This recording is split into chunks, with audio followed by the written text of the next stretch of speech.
Hello everyone, मैं हूं आपका अपना वली रहमानी और ये वीडियो स्टार्ट होने से पहले ही मैं एक डिस्क्लेमर दे देना चाहता हूं कि ये वीडियो मैं अपने देश के हिंदू भाइयों के लिए बना रहा हूं।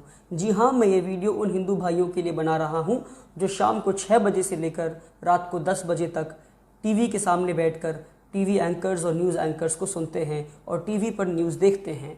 ये वीडियो उन लोगों के लिए बना रहा हूँ। जी हाँ, ये वीडियो मैं तबलीगी जमात के मुद्दे पे बना रहा हूँ। अब सवाल ये है कि तबलीगी जमात का मुद्दा 13 मार्च को हुआ था और आज 19 अप्रैल है। 1 महीने से ज़्यादा हो गया है और तब से लेकर अब तक मैंने एक स्टेटमेंट भी तबलीगी जमात पर नहीं दिया। पर आज क्यों दे रहा हूँ मैं? आज इसलिए दे रहा हूँ क्योंकि मेरी पड़ोसी मेरी माँ से तबलीगी जमात पे सवाल करती हैं। मेरी पड़ोसी मेरी माँ से इस अंदाज में सवाल करती हैं पड़ोसी तबलीगी जमात पे, as if my mother is liable for what is happened in Delhi Nizamuddin Markaz, as if my mother is answerable for what is happening in Delhi Nizamuddin. तो मेरी माँ जिम्मेदार नहीं है just because my mother is a Muslim।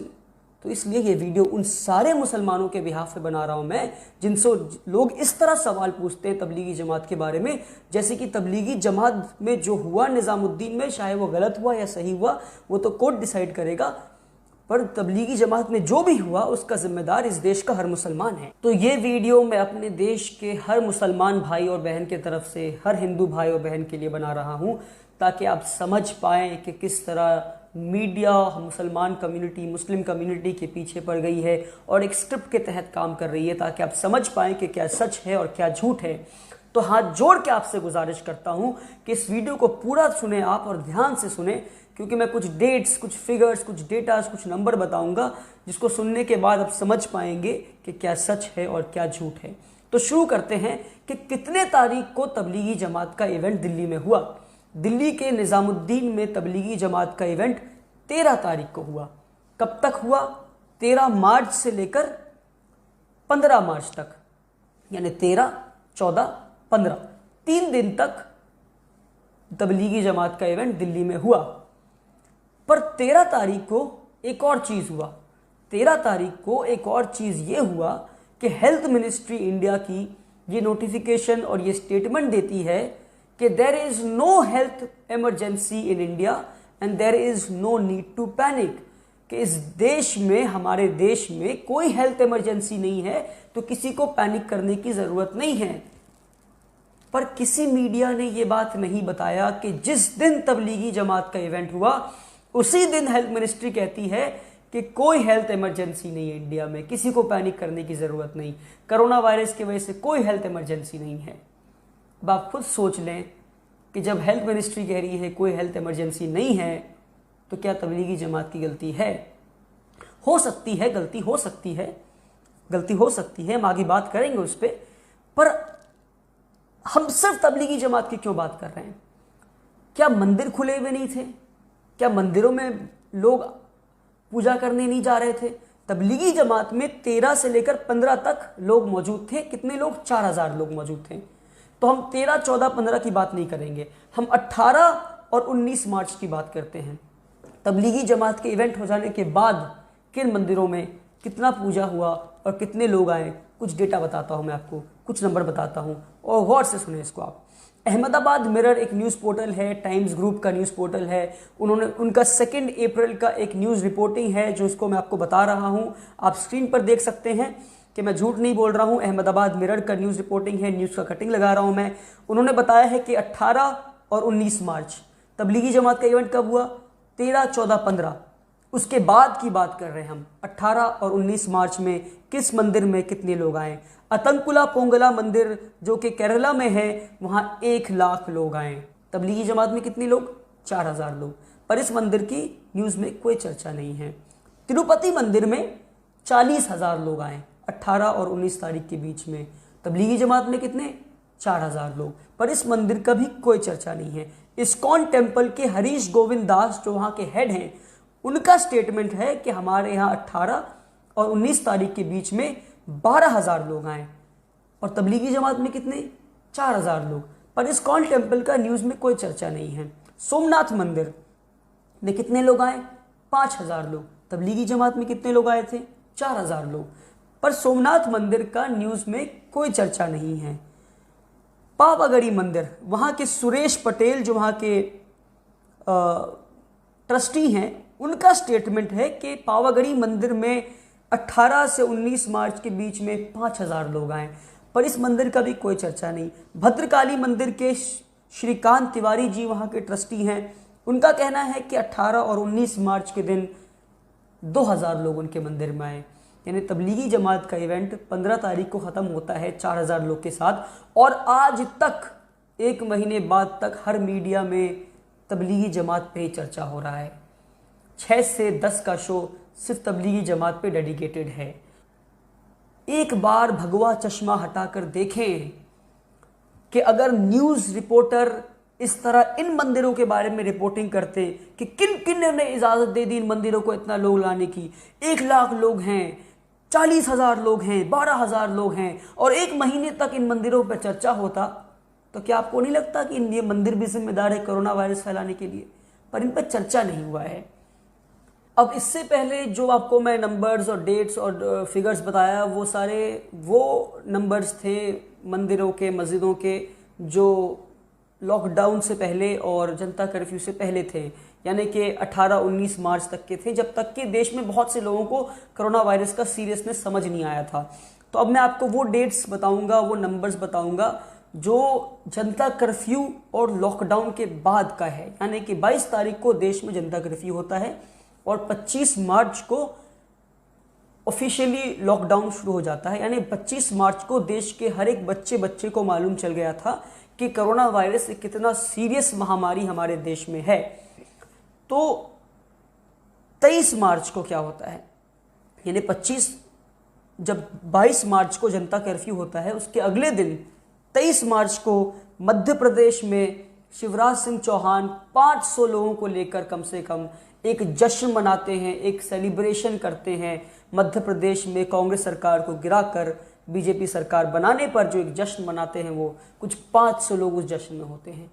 कितने न्यूज़ चैनल्स ने इन 500 लोगों पर सवाल किया, शिवराज सिंह चौहान पे सवाल किया, जो कि चीफ मिनिस्टर है मध्य प्रदेश के और पिछले 15 साल से चीफ मिनिस्टर रह चुके हैं। तो ये 23 मार्च की बात है, जनता कर्फ्यू के अगले ही दिन 500 लोग लेकर पहुंच जाते हैं वो। अब जनता कर्फ्यू के बाद 25 मार्च, जिस दिन लॉकडाउन स्टार्ट हुआ, उस दिन माँ आदि शक्ति उत्तर प्रदेश के लखनऊ में एक सेल्फ स्टाइल्ड गॉड वुमेन है, एक साध्वी हैं, वो एक पूजा रखती हैं कुछ 100 लोगों को लेकर, और जब पुलिस उन्हें रोकने आता है तो अपनी तलवार को बाहर निकाल लेती हैं और पुलिस को डराती हैं मारने के लिए। कहती मैं पूजा करूंगी वरना चले जाओ, तलवार दिखाकर कहती हैं वो। आप एक बार इमेजिन करें, एक मस्जिद का मौलाना तलवार निकालकर पुलिस को भगाता तो आज इस देश में मुसलमानों के साथ क्या होता। पर लखनऊ के एक साध्वी ने तलवार निकाला 25 तारीख को, जिस दिन लॉकडाउन शुरू होता है। प्रधानमंत्री टीवी पे आके कहते हैं कि पूरे देश में लॉकडाउन होगा, पर किसी टीवी चैनल ने क्या इस साध्वी पे चर्चा किया? जी नहीं किया। तो आप खुद बता दें, आप खुद समझ लें कि किस तरह मुसलमान कम्युनिटी को बदनाम किया जा रहा है। 25 तारीख को फिर से, जिस दिन लॉकडाउन शुरू हुआ, उत्तर प्रदेश के चीफ मिनिस्टर योगी आदित्यनाथ अयोध्या जाते हैं और वहाँ पूजा करते हैं और रामलल्ला की पुतले को लेकर एक टेम्परेरी मंदिर में शिफ्ट करते हैं। वो क्या ज़रूरत पड़ गई कोरोना वायरस के बीच में उन्हें पूजा करने की? और जिस दिन लॉकडाउन शुरू हुआ, कुछ 100 लोगों को लेकर वो पूजा करते हैं वहाँ पर अयोध्या में नवरात्रि में। तो क्या किसी टीवी चैनल ने योगी आदित्यनाथ पे सवाल उठाया? नहीं उठाया। जी हाँ, एक ने सवाल उठाया, उसके खिलाफ क्या हुआ? केस बुक हो गया।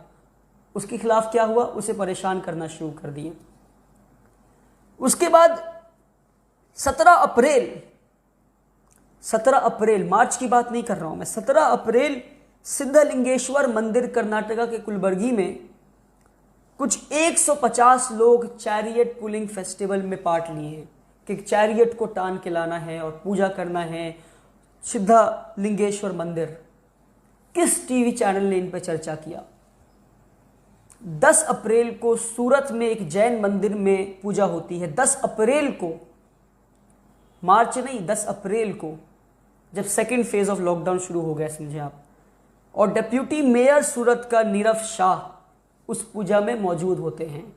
कितने टीवी चैनल्स ने इस जैन मंदिर के पूजा, जहां पे 100 लोगों से ज़्यादा लोग थे, इस पे चर्चा किया। और ऐसे बहुत से मंदिरों का लिस्ट है जो आपको दे सकता हूं। पर क्या किसी धर्म को जिम्मेदार और धर्म के लोगों को जिम्मेदार ठहराना सही है? ये सवाल मैं आप पे छोड़ता हूं। अब मैं आपको कुछ 5-6 ऐसे एग्जाम्पल दूंगा जिससे आप समझ जाएंगे कि कितना मीडिया मुसलमानों के खिलाफ काम कर रहा है, किस साजिश के तहत काम कर रहा है। फॉर एग्जाम्पल, पहले अपने स्क्रीन पे देखें आप, आज तक का न्यूज़ बुलेटिन था। न्यूज़ बुलेटिन में आता है मदरसे में छिपे 11 लोग, यानी जब मदरसा की बात आई तो छिपे 11 लोग, और गुरुद्वारा में फंसे 200 लोग। मदरसा के लिए छिपे शब्द का इस्तेमाल कर रहे हैं और गुरुद्वारा के लिए फंसे शब्द का इस्तेमाल कर रहे हैं। मदरसा में छिपे 11 लोग, गुरुद्वारा में फंसे 200 लोग। आप खुद समझ लें इससे कि किस तरह आज तक रिपोर्टिंग कर रही है। और एक के बाद एक बुलेटिन आया, पहले मदरसा का बुलेटिन, फिर गुरुद्वारा का बुलेटिन आया। हिंदुस्तान टाइम्स के 4 न्यूज़ के बारे में बता रहा हूं मैं आपको, 4 न्यूज़ बुलेटिन के बारे में, 4 न्यूज़ हेडलाइन के बारे में बता रहा हूं। 93 migrant workers held for defying lockdown and attacking cops. तो क्योंकि जो अटैक करने वाले लोग थे वो मुसलमान नहीं थे, तो उनके लिए माइग्रेंट वर्कर्स का इस्तेमाल किया गया। 93 migrant workers held for defying lockdown and attacking cops. 93 migrant workers को पकड़ा गया पुलिस पर हमला करने के लिए। उसके बाद दूसरा न्यूज़, पब्लिक अटैक पुलिस इन असम। पब्लिक शब्द का इस्तेमाल किया गया जब मुसलमान नहीं थे। विलेजर्स अटैक कॉप इन बंगाल। विलेजर्स शब्द का इस्तेमाल किया गया जब मुसलमान नहीं थे बंगाल में। मैंने पहला 3 न्यूज़ देखे, जब मुसलमान नहीं थे तो अलग अलग शब्दों का इस्तेमाल किया गया उनके बारे में बताने के। मगर यही चीज़ जब मुसलमान हो जाता है तो क्या होता है?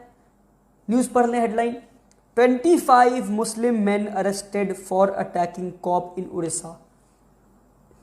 यानी 4 न्यूज़ एक ही बात। यानी जब मुसलमान करता है तो मुसलमान शब्द का इस्तेमाल किया जाता है, मुसलमान वर्ड का इस्तेमाल किया जाता है स्पेसिफिकली। और जब नॉन मुस्लिम करता है या मुसलमान नहीं करता है तो माइग्रेंट वर्कर्स, पब्लिक, विलेजर्स, इन शब्दों का इस्तेमाल किया जाता है। तो ये हिंदुस्तान टाइम्स के 4 अलग अलग न्यूज़ के हेडलाइन बताकर मैं आपको बता दिया कि किस तरह मुसलमानों के खिलाफ साजिश की जा रही है। ANI न्यूज़ का एक ही न्यूज़ है पर 2 अलग अलग इंसान के बारे में, यानी गुनाह एक ही, जुर्म एक ही, पर 2 अलग अलग इंसान के बारे में, एक मुसलमान एक हिंदू। तो जब हिंदू के बारे में न्यूज़ छापा जा रहा है तो क्या लिखा जा रहा है? Mumbai police arrested 1 person for hoarding 1 lakh mask. यानी मुंबई पुलिस ने एक इंसान को अरेस्ट किया 1 लाख मास्क होर्ड करने के लिए। उस इंसान का नाम नहीं लिखा गया, उस इंसान का मजहब नहीं लिखा गया। पर वही इंसान जब मुसलमान, वही काम जब मुसलमान करता है तो ANI कैसे न्यूज़ छापता है? Mumbai police has seized 57,500 mask from Mohammad Miraj for selling at higher price, a case has been booked. तो उस इंसान का नाम बड़े बड़े बोल्ड शब्दों में लिखा जाता है। तो आप समझ लें कि मीडिया किस तरह काम कर रही है। अभी 4 दिन पहले बांद्रा में, मुंबई के बांद्रा में कुछ 3000 माइग्रेंट वर्कर्स जमा हो गए। तो रिपब्लिक टीवी उस न्यूज़ को कैसे छापती है? रिपब्लिक टीवी उस न्यूज़ को कैसे छापती है? अब जमा इसलिए हो गए थे क्योंकि ABP के एक न्यूज़ एंकर ने, ABP न्यूज़ के एक न्यूज़ एंकर ने यह कहा था कि सरकार ट्रेनें खोल रही है, बसें खोल रही है माइग्रेंट वर्कर्स के लिए। फेक न्यूज़ की वजह से उनके 3000 लोग जमा हो गए। पर कोइंसिडेंटली मुसलमानों की फूटी किस्मत समझे कि जहां जमा हुए वहां एक मस्जिद थी। तो रिपब्लिक टीवी का न्यूज़, रिपब्लिक टीवी का हेडलाइन क्या है? बांद्रा मस्जिद के पास 3000 लोगों को किसने इकट्ठा किया? बांद्रा मस्जिद के पास 3000 लोगों को किसने इकट्ठा किया? वाह भैया। एक आखिरी न्यूज़ के बारे में बताता हूं मैं आपको। न्यूज़ 18 ने एक न्यूज़ छापा कि दुबई से एक आदमी लौटा इंडिया और अपने परिवार के 11 लोगों को इन्फेक्ट कर दिया कोरोना वायरस से। उसे भी कोरोना वायरस था और उसके बावजूद, कोरोना वायरस होने के बावजूद वो 1500 लोगों का खाने का इंतज़ाम अपने घर पे करता है। पैसा वाला इंसान था, 1500 लोगों का खाने का इंतज़ाम अपने घर पे करता है। उस इंसान का नाम सुरेश था। पूरे न्यूज़ में उस इंसान का नाम सुरेश यानी कि वो हिंदू भाई थे हमारे, उनका नाम कहीं मेंशन नहीं किया। पर जो न्यूज़ के साथ एक तस्वीर लगाते हैं न्यूज़ को इंटरेस्टिंग बनाने के लिए, वो तस्वीर में वो एक दो मुसलमान टोपी दाढ़ी लगाकर बैठे हैं। यानी जो हेडलाइन पढ़ेगा, पूरा न्यूज़ नहीं पढ़ेगा, उसके दिमाग में वो फोटो देखकर ये परसेप्शन बैठ जाएगा दुबई से लौटा हुआ इंसान एक मुसलमान है। और उस न्यूज़ में पूरा न्यूज़ पढ़कर देख लें आप, कहीं उनका नाम भी लिखा नहीं है सुरेश। तो इस तरह ये लोग साजिश कर रहे हैं। ये कुछ 5-6 आपको न्यूज़ के बारे में बताया मैं आपको, जिनसे हमें ये समझ में आ रहा है कि मीडिया किस तरह मुसलमानों के खिलाफ ये साजिश कर रही है। तो ये 5-6 आइडेंटिफाई हो गए हैं। आप सोचें कि 1 महीने से रोज लगातार कोई न्यूज़ ऐसा नहीं है जहाँ तबलीगी जमात का डिस्कशन नहीं हुआ, मुसलमान डिस्कशन नहीं हुआ, पाकिस्तान डिस्कशन नहीं हुआ। अगर लोग बैठ जाएं पकड़ने के लिए तो ऐसी कितनी साजिशें इनकी पकड़ी जाएंगी। तो भगवा चश्मा निकालें और आप देखें कि मुसलमान आपका दुश्मन नहीं, ये मीडिया वाले आपके दुश्मन हैं, ये मीडिया वाले आपके दुश्मन हैं। तो ये न्यूज़ चैनल्स का काम था। उसके बाद आपके व्हाट्सएप पे अगर आपको याद है कई सारे वीडियोस आए होंगे कि मुसलमान तबलीगी जमात वाले ने पुलिस वाले पे थूक दिया। फिर उसके बाद ऑल्ट न्यूज़ का न्यूज़ आया कि वो पुरानी वीडियो है, वो फेक वीडियो है। उसके बाद मुसलमान जो है मस्जिद में बैठकर प्लेट चाट रहे हैं कोरोना वायरस फैलाने के लिए। फिर वो बाद में पता चला कि वो भी फेक वीडियो था। वो लोग एक रिचुअल के तहत अपने प्लेट को साफ़ कर रहे थे, बहुत पुराना वीडियो था। एक और वीडियो न्यूज़ आया कि मुसलमान जो है तबलीगी जमात हॉस्पिटल में नंगे हो जा रहे हैं नर्सिस के सामने, वो बात भी जो है वो झूठ निकली। तो ये सारे अचानक से पुराने वीडियोस आपके व्हाट्सएप तक कैसे पहुंचने लगे? क्या आपने कभी सोचा है? ये बहुत बड़ी साजिश के तहत हो रहा है काम कि कोई 10 साल पुराना वीडियो, 5 साल पुराना वीडियो मुसलमान फल चाट रहा है, वो आपके व्हाट्सएप तक पहुंच जाता है। तो ऐसे कम से कम 20-25 वायरल वीडियोस हैं जो 10 साल 5 साल पुराने हैं। मुसलमान कहीं फल चाट रहा है, कहीं थूक रहा है, कहीं छींक रहा है। ये सारे वीडियोस आप तक कैसे पहुंच जाते हैं अचानक और आपके फ़ोन तक? यानी एक बहुत बड़ा सेटअप है कहीं पर जो इस पे काम कर रहा है, किस तरह हर हिंदुस्तानी के फ़ोन तक ये वीडियोस पहुंच जाएं। तो आपको ये समझना है कि किस तरह ये लोग काम कर रहे हैं। उसके बाद हमने देखा सूरत में कई 1000 लोग जमा हो गए, माइग्रेंट वर्कर्स। उसका जिम्मेदार कौन है? क्या गुजरात की सरकार जिम्मेदार नहीं है? और ये लॉकडाउन के बीच में ऐसा होता है, इस पे कोई चर्चा नहीं। क्या उनकी वजह से कोरोना वायरस नहीं फैल रहा है?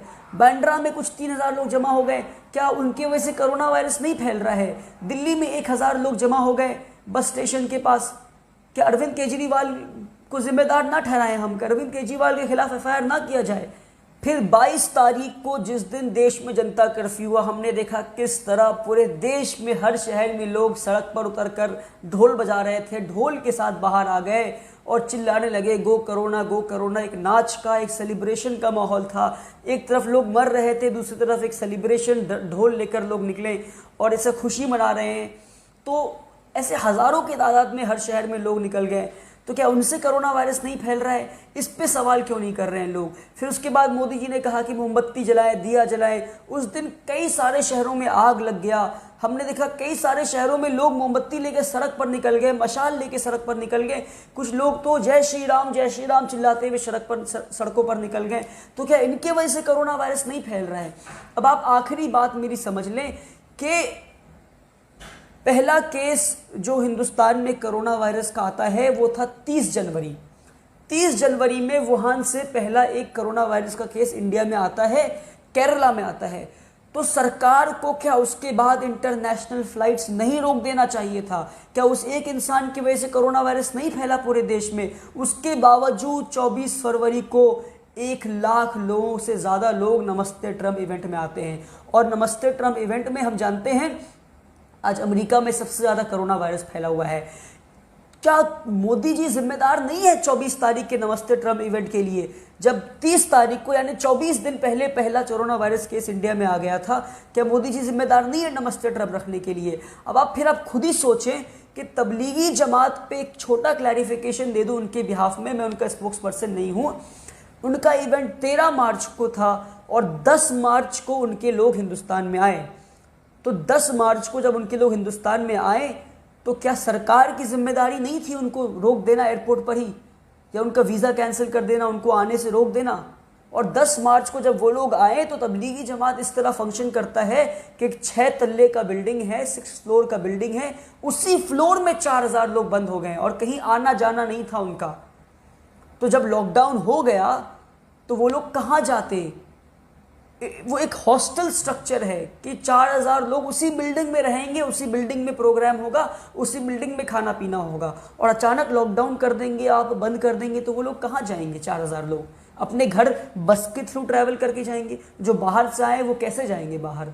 तो सवाल पूछना है ये सारी ना, कि इनके सवाल के जवाब किनके पास हैं? अब आप खुद देखें, जो 22 तारीख को, और आखिरी बात कह रहा हूं मैं आपको, जो यानी एक दिन के जनता कर्फ्यू के लिए 4 दिन का वक्त दिया गया, 4 दिन पहले अनाउंस कर दिया गया कि 22 तारीख को जनता कर्फ्यू होगा, पूरे दिन जनता कर्फ्यू होगा, किसी को घर से बाहर नहीं निकलना है। और 1 महीने का लॉकडाउन है देश में, सिर्फ 4 घंटे पहले बता रहे हैं आप। जो बिहार से दिल्ली आए, झारखंड से दिल्ली आए, उड़ीसा से दिल्ली आए, एक शहर से दूसरे शहर गए लोग इलाज के लिए, सब अपने जगह फंस गए, पूरा देश परेशान हो गया। और मोदी जी को क्रिटिसाइज मत कीजिए, मोदी जी अच्छा कर रहे हैं, मोदी जी अच्छा करना चाह रहे हैं देश के लिए, उनको क्रिटिसाइज मत कीजिए। जो इंसान जहां था वहां फंस गया है। कभी स्लम्स में जाकर देखिए, लोग भूख से मर रहे हैं, पर कोई सवाल नहीं करेगा मोदी जी पे। मैं आपको बता दूं कि तबलीगी जमात के इवेंट से 2 दिन पहले लोग अंताक्षरी खेल रहे थे टीवी पर। कोरोना वायरस के बीच टीवी एंकर्स अंताक्षरी खेल रहे थे क्योंकि उनके पास मुद्दा नहीं था, न्यूज नहीं था। फिर क्या हुआ? तबलीगी जमात मुद्दा मिल गया। पाकिस्तान, लॉकडाउन, मरकज, निजामुद्दीन, मौलाना साद, सारे मुसलमान नाम, इससे अच्छा क्या हो सकता था? फिर तब से लेकर अब तक 1.5 महीने से तबलीगी जमात पर ही चर्चा हो रहा है। तो आप समझें, ताकि मोदी जी पे और बीजेपी पे सवाल ना किया जाए, इसलिए सारी साजिशें की जा रही है मुसलमानों के खिलाफ। और इस वीडियो को अगर आपको लगे कि सच्चाई है तो अपने बाकी हिंदू भाइयों तक पहुंचाएं और उन्हें बताएं कि तबलीगी जमात अगर जिम्मेदार है तो किस हद तक जिम्मेदार है, और सिर्फ उनको जिम्मेदार ठहराना क्या ये सही है?